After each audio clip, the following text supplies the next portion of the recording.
Alors, petit article du journaldunord.com concernant GM qui avait vu voir naître son premier camion électrique il y a plus de 20 ans.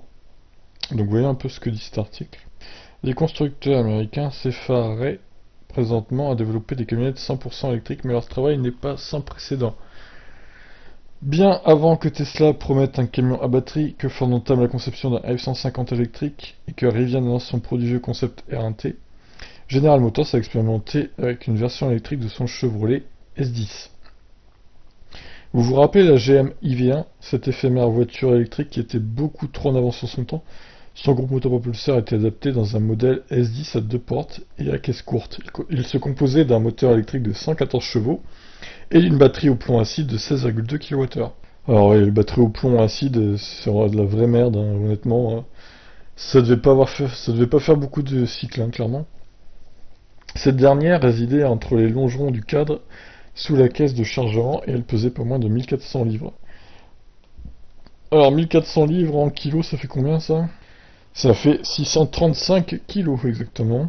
Donc en gros, le camion, enfin la camionnette pesait 2 tonnes en gros quoi.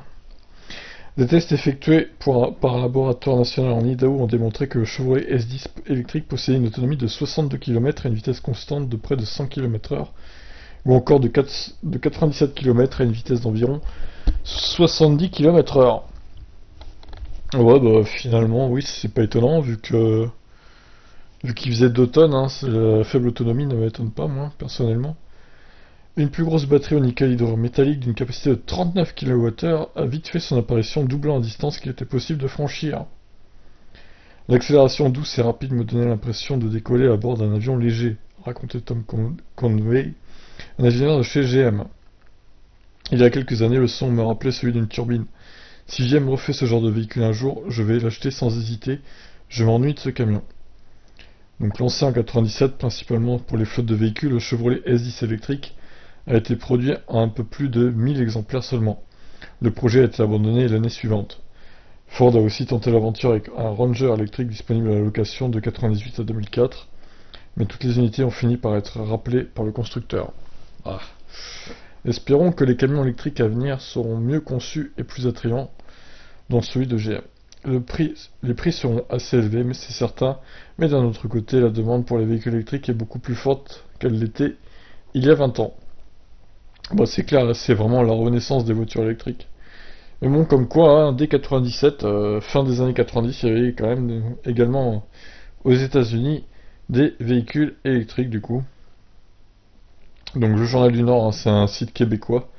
C'est pour ça qu'il parle de General Motors, c'est tout, hein. Évidemment, on n'a pas eu ça en France, le Chevrolet S10.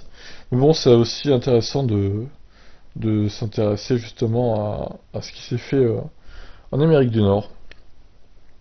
Donc voilà pour ce petit article. Espérons donc que GM lance un nouveau pick-up dans les années à venir, hein, pour les États-Unis, pourquoi pas pour l'Europe aussi. Ça pourrait intéresser certains Européens, je pense. Allez, je vous laisse. Ciao.